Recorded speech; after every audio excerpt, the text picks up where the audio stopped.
Le chrétien est sauvé par Jésus-Christ, par la foi en Jésus-Christ. La Bible déclare: allez par tout le monde prêcher la bonne nouvelle à toute la création. Celui qui croira et qui se fera baptiser sera sauvé. Et celui-là qui ne croira pas sera condamné. Donc, c'est celui-là qui croit en Jésus-Christ, qui met sa foi en Jésus-Christ, qui est sauvé, oui, par la grâce de notre Seigneur Jésus-Christ. Mais il y a un détail que les chrétiens doivent comprendre et accepter. Jésus-Christ dit quoi? Il dit que celui-là qui ne naît pas de nouveau ne sera pas sauvé. Or, naître de nouveau, c'est le baptême en Jésus-Christ. La foi que nous avons eue en Jésus-Christ, qui nous pousse à aller dans les eaux de baptême. Alors nous mourrons et nous ressuscitons avec lui. Donc, naître de nouveau, c'est de passer d'une vie ancienne à une vie nouvelle. Donc, autrefois, nous étions dans la pédophilie, dans la prostitution, nous étions par exemple dans l'idolâtrie, nous étions en train de prier des images, nous abaisser, prosterner devant des bois taillés, loin de Jésus-Christ. Donc lorsque nous avons entendu l'évangile et que nous avons accepté par la foi, alors nous mourons avec lui et nous ressuscitons par la foi avec lui. Et nous passons d'une vie ancienne à une vie nouvelle. Donc, toutes choses anciennes passent. Et voilà que toute chose devient maintenant nouveau. Donc, nous recevons une vie nouvelle par la foi en Jésus-Christ qui nous permet d'être sauvés par l'obéissance à sa parole. Donc, si quelqu'un autrefois était idolâtre, représentait Dieu, voleur, égorger les petits-enfants, prendre les petits-enfants par derrière et toutes ces abominations que le Seigneur cite, que tous ceux qui pratiquent cela ne vont pas hériter du royaume de Dieu. Si nous naissons de nouveau, que nous devenons une nouvelle créature, ces pratiques ne sont plus notre vie. Parce que nous passons de cette vie ancienne à une vie nouvelle qui nous demande d'abandonner ces pratiques. Maintenant, si croire en Jésus-Christ et demeurer dans ces pratiques, ça veut dire que tu n'as pas encore cru en Jésus-Christ. Parce que celui qui croit en Jésus-Christ obéit au recommandement de Jésus-Christ.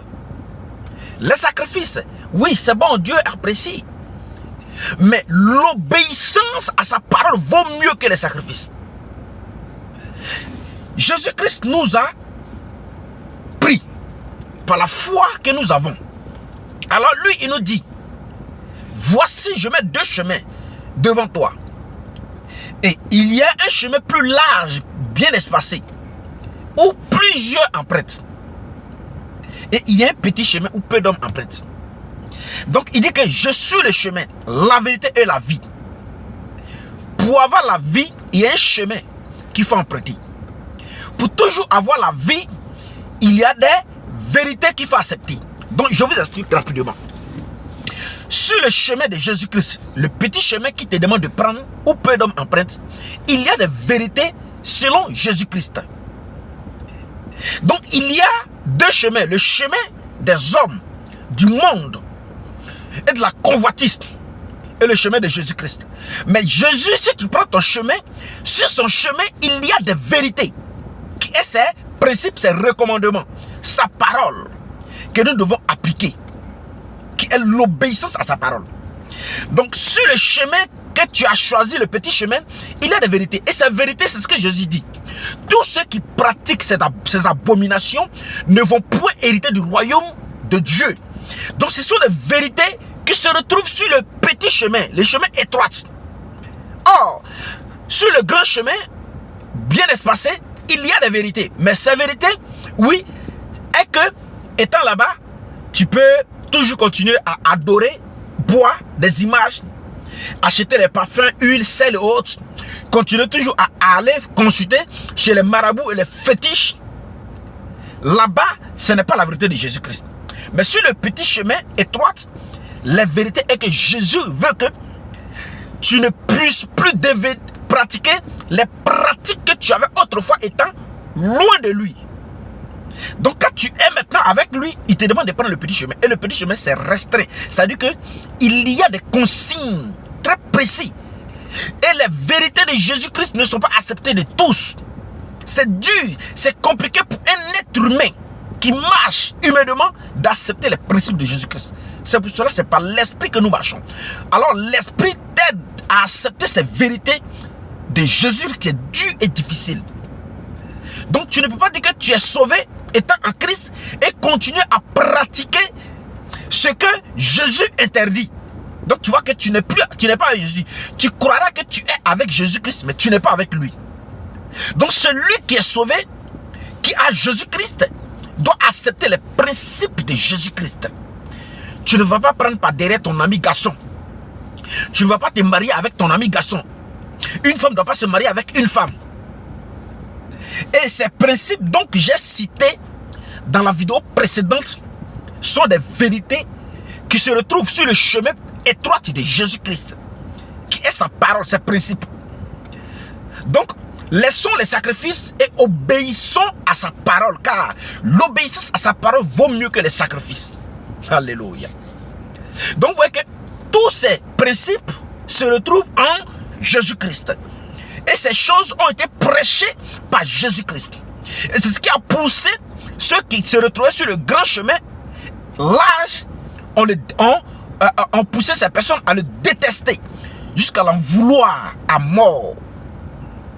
Donc vous voyez que nous pouvons être soi-disant en Jésus-Christ et ne pas marcher selon Jésus-Christ. Or, il est dit, dans les derniers jours, là, lorsque beaucoup seront rejetés, d'autres diront que mais n'avons-nous pas prophétisé en ton nom? N'avons-nous pas marché en ton nom? Chassé les démons en ton nom? Fait les miracles en ton nom? Et lui il dira quoi? Loin de moi, allez-y, loin de moi, je ne vous ai point connu. En réalité, beaucoup ne sont pas connus, étant même dans les assemblées des justes, étant même dans les dites églises. Parce que beaucoup fonctionnent selon la religion, qui est le chemin plus espacieux, large. Alors ils se conforment à la vérité humaine. Ces vérités qui sont sur le chemin large, espacieux. Nous qui avons Jésus-Christ, qui avons accepté Jésus-Christ, nous n'avons pas le choix que de nous soumettre aux principes qui se retrouvent sur le chemin étroit, sur ce chemin de la vérité. Je suis le chemin, la vérité et la vie. Donc sur ce chemin, il y a des vérités que nous devons accepter pour avoir la vie. Alléluia. Alléluia. J'espère que le Saint-Esprit, oui, aidera tout un chacun de nous à comprendre ces vérités qui se retrouvent sur ce chemin. Je vais prendre un exemple pour finir par là. Lorsque vous êtes soit dit, par exemple, au volant, en train de conduire, alors vous dites que vous allez soit à Yamoussoukro. Et pour aller à Yamoussoukro, il y a un chemin qu'il faut prendre. C'est-à-dire, il faut prendre l'autoroute du nord pour aller à Yamoussoukro. Vous n'allez pas venir prendre le boulevard jusqu'à destin pour aller vers Bassam. Alors vous n'allez pas arriver à Yamoussoukro. Parce que votre destination finale, c'est à Yamoussoukro. Donc, vous n'avez pas le choix que de prendre l'autoroute du nord. Mais sur ce chemin, il y a des feux. Il y a des panneaux. Et ces panneaux sont des vérités. Et ces vérités, vous devez les accepter. Donc, si vous arrivez à un feu où le feu rouge, vous attendez. Vous marquez votre arrêt. Jusqu'à ce que le feu passe au vert. Mais si vous refusez cette vérité, qui est ce chemin qui vous dit patientez, et que vous passez au feu rouge, vous risquez de ne pas arriver à bon port. Vous risquez même de mourir